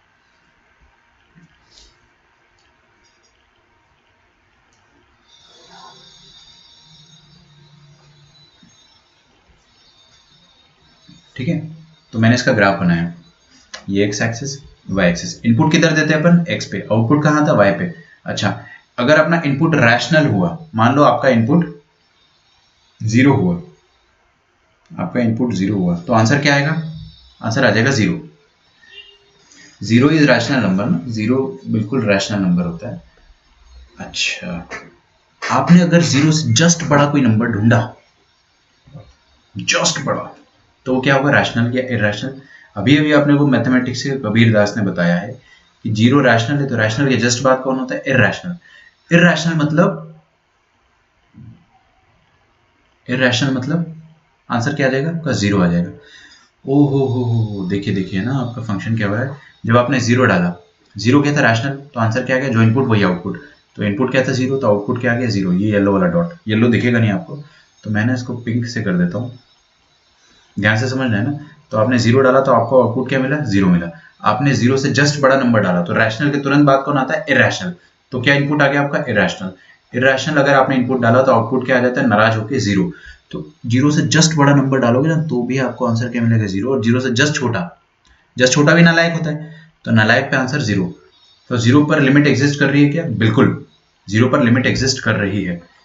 लिमिट जो है एफ ऑफ एक्स की जीरो पर, वो कितनी है, जीरो है। और वही वैल्यू जो है फंक्शन की वैल्यू के बराबर भी है। देखो ना, जीरो पर जो बीच वाली वैल्यू वो भी जीरो है, और अगल बगल नालायक नंबर थे तो नालायक पे तो जीरो आना ही था। तो जीरो पर लिमिट एग्जिस्ट कर रही है। थोड़ा और आगे बढ़ते हैं, एक्सक्यूज मी। आपने मान लो थोड़ा सा और बड़ा नंबर डाला, थोड़ा सा बड़ा नंबर डाला, कोई रैशनल नंबर है, मान लो इसके बाद एक रैशनल नंबर डाला। रैशनल नंबर डाला तो आपका आंसर आ गया वही का वही, है ना। मान लो आपने एक थोड़ा सा बड़ा रैशनल नंबर डाला, फिर आपने अगला इस रैशनल के बाद कबीरदास जी कहते हैं, इनका नाम लेना भी इतना मुश्किल है, कबीरदास जी, हाँ जी, ये कहते हैं कि ये रैशनल है, इसके जस्ट बाद क्या आएगा, इरैशनल, नालायक नंबर। तो नालायक आएगा तो पट्ट से आपका जो वैल्यू है वो एक्स एक्सिस पे गिर जाएगा। एक्स एक्सिस, अरे जीरो, ये है वाई इक्वल टू जीरो वाली लाइन, और वाई इक्वल टू एक्स वाली लाइन क्या है, ये लाइन है ना। तो अगर आपने रैशनल डाला तो वाई इक्वल टू एक्स वाली लाइन पे गिरेगा, इरैशनल डाला तो ये एक्स एक्सिस पे गिर जाएगा, है ना। समझ में आ गया, बढ़िया, बहुत बढ़िया। तो आपने अगर रैशनल डाला तो इधर, इरैशनल डाला तो इधर, है ना। फिर आपने रैशनल डाला तो इधर, और उसके जस्ट बाद वाला क्या आएगा, इरैशनल, फिर से इधर। फिर आपने रैशनल डाला तो इधर, उसके जस्ट क्या आएगा, बाद इरैशनल आएगा, तो फिर जीरो पे गिर गया। मतलब ऐसा चल रहा, देखिए, पट पट, है ना, पट पट। फील करो इस चीज को, आपने एक रैशनल नंबर डाला, पट्टे से पहुंच गया क्या, y equal to x line पे, ठीक है। अब रैशनल के तुरंत बाद कबीरदास जी कहते हैं कि रैशनल के तुरंत बाद क्या आता है, इरैशनल आता है। तो ये पट्टे से जीरो पे आ गया। फिर आपने रैशनल डाला तो ये इस लाइन पे पहुंच गया, इरैशनल डाला तो तुरंत जीरो पे आ गया। तो आपका ग्राफ जो बनेगा ना वो ऐसा बनेगा, डॉटेड, ये डॉटेड है ना, और पीछे भी आएगा ना, y equal to x line पीछे भी होती है।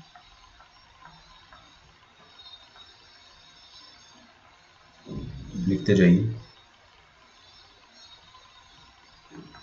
और यहाँ पे भी आपका डॉट गिरेगा ऐसे। ये सेकंड लास्ट क्वेश्चन है अपने पूरे चैप्टर का। अगला क्वेश्चन भी एकदम ऐसे ही, आपको ये समझ में आ गया तो मैं गारंटी दे रहा हूँ, आपको लिख के दे सकता हूँ, अगले भी आ जाएगा समझ में, ठीक है। तो इसका मतलब क्या हो गया कि फंक्शन कंटिन्यूस कहाँ कहाँ है। अपन ने मान लो कोई एक रैंडम पॉइंट लिया 2, है ना। ध्यान से देखो प्लीज प्लीज प्लीज, ये चीज देख लो ध्यान से, जेई में कम से कम 6-7 बार क्वेश्चन आए यहाँ से, कम से कम। जो सिंगल पॉइंट कंटिन्यूटी होती है ना, यहाँ से बहुत बार क्वेश्चन आया जेई में। देखो ये 2 है, तो 2 पे कंटिन्यूटी चेक करना है, चलिए करते हैं। 2 क्या है, रैशनल। रैशनल मतलब इस लाइन पर गिर जाएगा, और 2 के जस्ट बाद कौन आता है, नालायक। नालायक मतलब यहाँ गिर जाएगा। 2 के जस्ट पहले नालायक मतलब जीरो पे गिर जाएगा। तो कंटिन्यूस हुआ क्या, कहाँ हुआ sir, left hand limit right hand limit बराबर है, बट फंक्शनल वैल्यू के बराबर नहीं। तो ऐसा तो हर नंबर पर होगा, आप कोई भी नंबर ले लो, आप कोई भी नंबर ले लो, आप 2.1 ले लो, 2.1 क्या है, रैशनल। तो यहाँ पे 2.1 पर वैल्यू ये आएगी, 2.1 के जस्ट बाद वैल्यू ये आएगी, जस्ट पहले ये आएगी। 2.1 पे भी डिसकंटिन्यूस, तो हर जगह डिसकंटिन्यूस है। बस एक ही जगह ये फंक्शन डिसकंटिन्यूस है, वो है जीरो, जो अपन ने इनिशियली देख लिया था। क्योंकि जीरो के जस्ट बाद आपका आंसर भले ही इरेशनल होगा लेकिन गिरेगा वो यहीं पे। जीरो के जस्ट पहले भी नालायक आएगा बट गिरेगा एक्स एक्सिस पर ही, और एग्जैक्ट जीरो पर भी ये जीरो पर ही गिरेगा। तो जीरो पर ये कंटिन्यूस है, जीरो के बाद कोई भी नंबर ले लो, आप कोई भी नंबर ले लो, हमेशा क्या आएगा आपका फंक्शन डिसकंटिन्यूस। जैसे आप 3 ले लो, 3 पर 3 रैशनल है तो इस लाइन पे गिरेगा, 3 के जस्ट बाद नालायक नंबर आएगा तो यहाँ गिरेगा, 3 के जस्ट पहले भी नालायक नंबर तो यहाँ गिरेगा, फिर डिसकंटिन्यूस हो गया। 3.33 ले लो, 3.33 रैशनल है ना, खूबसूरत नंबर है, खत्म हो गया डेसिमल के बाद। इसका 3.33 पर वैल्यू क्या आएगा आपके पास, ये आएगा। 3.33 के जस्ट बाद क्या आएगा, ये आएगा, जस्ट पहले ये आएगा। इसका मतलब this function is discontinuous, this function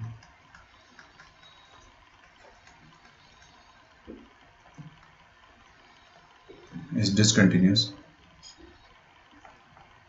at all points except 0. Why? ऐसी स्टाइल मारने के लिए ना एनसीईआरटी में ऐसे लिख देते हैं, खुद से सोचो वाई। लिखा है मैंने उसका रीज़न मैंने लिखा है, ठीक है।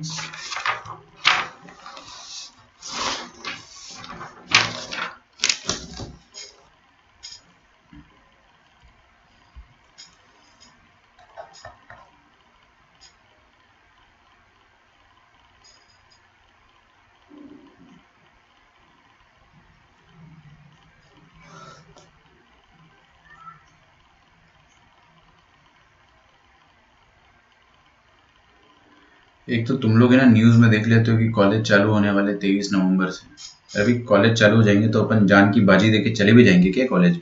नहीं जाएंगे, है ना। घर वाले इतने समझदार होंगे ना कि उनको जान प्यारी होगी अपने बच्चों की।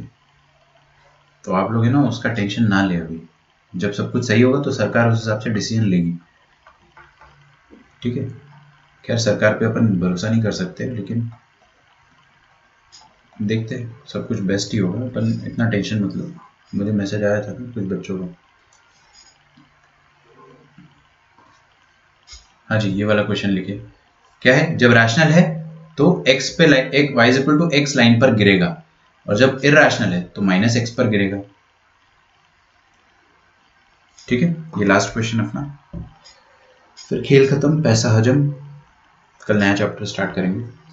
मैं हर किसी को वार्निंग दे रहा हूँ, अच्छे से पढ़ लो लिमिट्स, अच्छे से पढ़ लो कंटिन्यूटी, अच्छे से पढ़ लो डेरिवेबिलिटी। दिवाली वेकेशन आ रही है, पूरा सॉल्व कर डालेंगे अपन, और दिवाली वेकेशन के लिए मैं आपको भरपूर डीपीपीज दूंगा, है ना।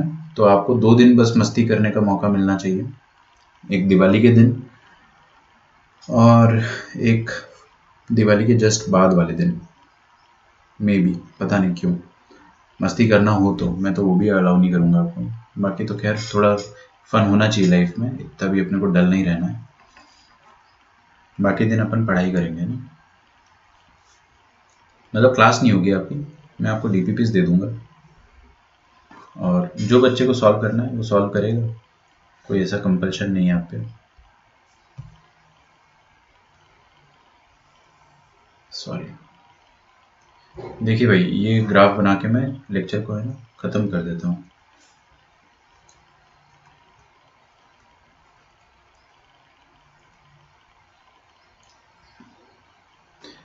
तो देखिए y equal to x line, function क्या होगा? या तो x या तो माइनस एक्स। कब कब होगा? जब इनपुट रैशनल आएगा तब वो x पर गिर जाएगा, जब इरेशनल आएगा तो माइनस एक्स पे गिर जाएगा, और हर रैशनल के बाद एक इरेशनल नंबर आता है। ये आपकी लाइन होती है y इक्वल टू एक्स, और ये लाइन होती है y equal to minus x, ठीक है। ये तो अपना सिंपल फंक्शन हो सकता था, बट वो क्या रहा है, आपने मान लो 0 इनपुट दिया। अगर आपने 0 इनपुट दिया तो आपको आउटपुट क्या मिलेगा? 0 रैशनल है इरेशनल है? देखो बड़ा आसान है ना, ठंडे दिमाग से 0 डाला आपने, रैशनल आंसर x लाइन पे, y equal to x line पे गिरेगा, मतलब यहीं पे गिरेगा। 0.0 से जस्ट बड़ा नंबर क्या होगा? इरेशनल, है ना। जब आप इरेशनल नंबर डालोगे तो 0 के जस्ट बाद भी इरेशनल आएगा, पहले भी, बाद में और पहले दोनों नालायक नंबर आते हैं। तो कौन सी लाइन पे गिरेगा? Minus x. Y equal to minus x line ये वाली होती है ना, तो इस पे गिरेगा अपना फंक्शन।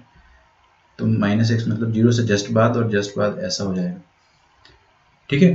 फिर 0 के जस्ट बाद जो नालायक नंबर आया था, उसके जस्ट बाद कौन आएगा? खूबसूरत नंबर। तो y equal two plus x line में गिर जाएगा, ये भी प्लस एक्स लाइन में गिर जाएगा, ठीक है। फिर एक नालायक नंबर वो यहाँ गिरेगा, फिर एक खूबसूरत नंबर, फिर एक नालायक नंबर, फिर एक रैशनल नंबर, है ना। समझ गए? फिर एक रैशनल नंबर आएगा, ऐसे ऑल्टरनेट आते हैं, रैशनल इरेशनल, फिर एक रैशनल आ जाएगा। तो आपका जो ग्राफ बनेगा ना वो कुछ ऐसा बन जाएगा।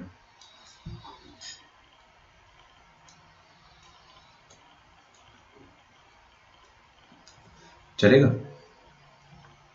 पीछे भी सेम बनेगा ना, पीछे भी सेम होगा ना। नेगेटिव, अरे जो हरकत नेगेटिव नंबर्स में हो रही है, पॉजिटिव नंबर्स में हो रही है, वही नेगेटिव में भी होगी।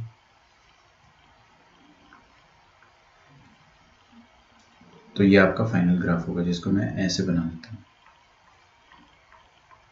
इसको अपन कहते हैं पॉइंट ग्राफ, ये ग्राफ कंटिन्यूस नहीं है, ये पॉइंट ये बहुत माइक्रोस्कोपिक लेवल पे है। आप समझो ना, ये पॉइंट एकदम इतने दूर नहीं है, ये इतने नजदीक है, इतने नजदीक है, क्या बताऊं मैं आपको। मैं बहुत नजदीक बना दूंगा ना अगर,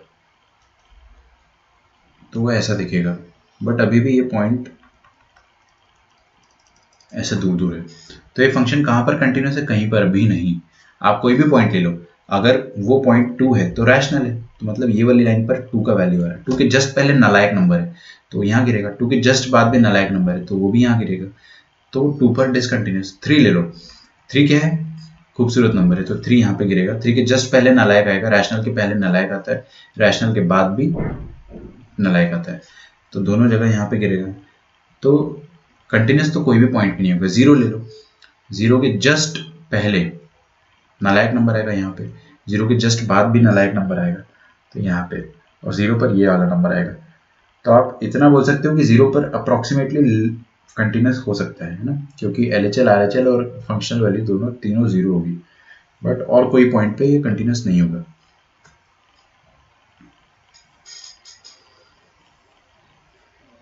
बट अगर आप फील करोगे ना तो ये 0 पर भी ब्रेक हो गया है, ये फंक्शन जो है वो 0 पर भी, देखो ना मैंने जूम करके आपको बता दिया, अपने पास तो माइक्रोस्कोप है, मैंने इसको जूम करके बता दिया, देखिए यहाँ पे ब्रेक हो गया है 0 पे।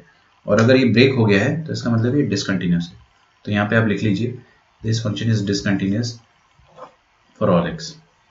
ठीक है, पॉइंट डिसकंटिन्यूटी वाले क्वेश्चन बहुत आते हैं जेई में, आपको समझ में आना चाहिए बस कि क्या कर रहे हो। नोट्स को बहुत अच्छे से रिवाइज करो। आपका होमवर्क है कि आपको 36 तक क्वेश्चन सॉल्व करना है, 35 तक। ठीक है, मॉड्यूल अप टू 35 सॉल्व करें। ठीक है, कल इसका मैं आपके सामने वाइवा रखूंगा कि किसने कैसे सॉल्व किया है ना, आपके सॉल्यूशन देख के ही रखूंगा मैं, है ना। और आपके पास वॉइस मैसेज का ऑप्शन है तो आपको वॉइस मैसेज करना रहेगा। ठीक है, तो काइंड ऑफ अपन एक ऑडियो कॉल में ही रहेंगे, जो मैं आपको बोलूँगा आपको बोल बोल के समझाना है मुझे, जो भी आप सॉल्व करके भेजोगे। नहीं कर पा रहे हो सॉल्व तो छोड़ देना ना, बेकार में मेरे को क्यों इम्प्रेस, मैं आपकी क्रश थोड़ी हूँ मेरे को इम्प्रेस कर रहे हो, मत भेजो। कुछ नहीं बोलूँगा मैं, डांटूंगा बस, एक बार कॉल कर दूंगा घर पे, फिर अगली बार खुद से करोगे सॉल्व, है ना। चलिए, मिलते हैं अपन नेक्स्ट क्लास में, है ना। ख्याल रखिए अपना, क्वेश्चन सॉल्व करिए अप टू 35, और कोई होमवर्क नहीं है इसके अलावा। DPP मैं दूंगा लेकिन आप उसको थोड़ा सेव करते हैं। ठीक है, see you all tomorrow, bye bye.